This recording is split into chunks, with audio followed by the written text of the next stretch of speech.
नमस्कार बच्चों, स्वागत है आपका। और आज हम पढ़ेंगे कक्षा 7वीं की पाठ्य पुस्तक ध्रुवा का पाठ नंबर 4 गुब्बारे पर चीता के प्रश्न और उत्तर। कै हेडमास्टर साहब ने बच्चों को सर्कस में जाने से क्यों मना किया होगा?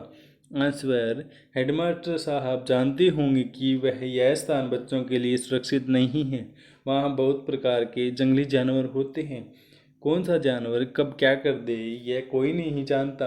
बच्चों की सुरक्षा के बारे में सोचकर ही हेडमास्टर साहब ने जाने से मना किया होगा। खैर, सर्कस के बारे में कौन कौन सी अफवाहें फैली हुई थी? आंसर, सर्कस वालों ने यह अफवाह उड़ाई थी कि बकरी और शेर एक ही बर्तन में पानी पिएंगे। हाथी बैलगाड़ी को चलाएगा, तोता बंदूक चलाएगा और वन मानुस बाबू के सामने समान बैठेगा इत्यादि। बलदेव सरकार सर्कस में जाकर निराश क्यों हो गया? आंसर, बलदेव ने सोचा था कि सभी जानवर बहुत भयानक होंगे और उनके करतबों को देखने में बड़ा आनंद आएगा। परंतु वहां जाकर उसने देखा कि शेर बाघ भालू बहुत दुर्बल यानी कमज़ोर थे। ढंग से देखभाल न होने के कारण वे अपनी असल रूप खो चुके थे। कुत्ते की तो एक टांग ही नहीं थी। उन्हें देखकर वह मायूस हो गया। उनके द्वारा अच्छे करतब दिखाए जाने की उम्मीद समाप्त हो गई। बलदेव और चीता दोनों गुब्बारे पर ऊपर उड़ते जा रहे थे, फिर भी चीते ने बलदेव को नुकसान क्यों नहीं पहुंचाया? आंसर, चीता समय अपने प्राणों के संकट में जानकर घबरा गया। वह अपना सारा चीतापन भूल गया था। भय के कारण वह बलदेव को नुकसान नहीं पहुंचा पाया। कहानी के इस वाक्य पर ध्यान दो। इतने में उसे एक बड़ा भारी गुब्बारा दिखाई दिया। तुम्हें क्या लगता है गुब्बारा भारी होता है? लेखक ने उसे भारी क्यों कहा? लेखक ने गुब्बारे के विशाल आकार के कारण उसे बड़ा भारी गुब्बारा कहा है। बड़ा शब्द गुब्बारे की विशालता को बताने के लिए काफ़ी नहीं है।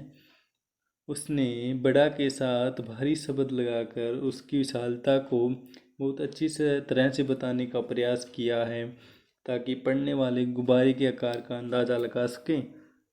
क्वेश्चन का है, गुब्बारे में से हवा निकलने पर वह नीचे क्यों आने लगता है?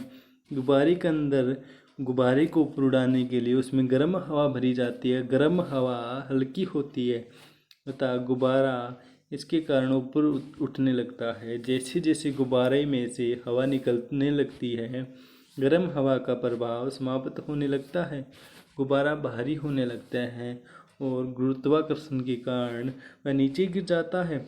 स्कूल में तुम्हें क्या क्या करने की अनुमति लेनी पड़ती है?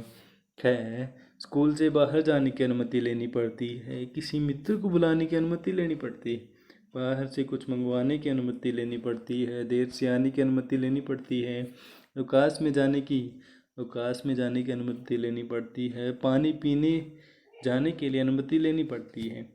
क्या तुमने अपने आसपास के जानवरों की दुर्दशा देखी है? उसके बारे में बताओ। आंसर, मैंने चिड़ियाघर में जानवरों की दुर्दशा देखी है। उन्हें एक छोटे स्थान पर रखा जाता है। वहाँ उन्हें सही प्रकार का वातावरण नहीं मिलता, जिसके कारण वे दुर्बल हो जाते हैं। पानी की सफाई कई दिनों तक नहीं होती, जिसके कारण वे कई प्रकार की बीमारियों से ग्रस्त होते हैं। सर्कस में जानवरों को करतब दिखाए जाते हैं, उनके प्रति क्रूरता बरती जाती है। क्या ऐसे सर्कस का मनोरंजन का साधन माना जा सकता है? सर्कस को स्वस्थ मनोरंजन का साधन बनाने के लिए क्या किया जाना चाहिए? आंसर, जिस सर्कस में जानवरों के प्रति क्रूरता बरती जाती है वह मनोरंजन के साधन नहीं माना जा सकता। उस पर लगाम लगाना आवश्यक है। जानवरों को भी मनुष्य के समान जीने का अधिकार प्राप्त होना चाहिए। जानवरों के साथ अच्छा व्यवहार किया जाना चाहिए। सर्कस में से करतबों को स्थान दे जिन्हें जानवरों का प्रयोग नहीं किया जाए। यदि जानवरों को दिखाना बहुत आवश्यक है तो उन्हें ऐसे करतब करवाएं जिससे उन्हें शारीरिक कष्ट न के बराबर हो। ऐसा करके हम सर्कस को स्वस्थ मनोरंजन का साधन बना सकते हैं। तो हमारे स्कूल से भागने में कौन कौन से बुरे परिणाम हो सकते हैं? स्कूल से निकाला जा सकता है, अध्यापकों की नज़रों में गिर सकते हो, पढ़ाई से मन हट सकता है, माता पिता के क्रोध का सामना करना पड़ सकता है, इसके लिए कठिन सजा मिल सकती है, बुरे लोगों के हाथ लग सकती हैं, बुरे लोगों द्वारा आपक बनाया जा सकता है, किसी के द्वारा मारा भी जा सकता है। या किस प्रकार की चीज़ का विज्ञापन का इस्तेमाल क्यों किया गया है? विज्ञापन आज का प्रचार का सबसे प्रभावशाली माध्यम है। एडवाइड माध्यम है। विज्ञापन के माध्यम से लोगों को उत्पाद के विषय में जानकारी दी जाती है। इसके माध्यम से लोगों का सीधा संपर्क स्थापित किया जाता है। तुम भी सड़क सुरक्षा, प्रदूषण और शिक्षा के बारे में विज्ञापन बनाकर अपने मित्र को दिखाओ तथा पूछो उसे तुम्हारा विज्ञापन पसंद आया या नहीं। कारण भी पूछो। आंसर। बच्चों, तुम इस प्रश्न को उत्तर खुद लिखोगे अपने आप। नीचे लिखे वाक्य पढ़ो, उनमें इस्तेमाल हुए मुहावरों को अपने ढंग से इस्तेमाल करके कुछ और वाक्य बनाओ। बलदेव के तो होश ही उड़ गए। चारों ओर घर को में देखकर नेहा के तो होश उड़ गए। बलदेव के दिल में जो बात बैठ जाती है उसे पूरा करके ही छोड़ता है। मन में यदि गलत बात बैठ जाती है तो सरलता से निकलती नहीं है। वह इतना डरा है कि उसके हाथ पांव फूल गए। बैग से पैसे गायब देख माँ के हाथ पांव फूल गए। ऐसा लगा जैसे किसी ने चीते का खून चूस लिया हो। मालिक तो काम करवा कर मेरा खून चूस लिया है। बलदेव का दिल कांप उठा।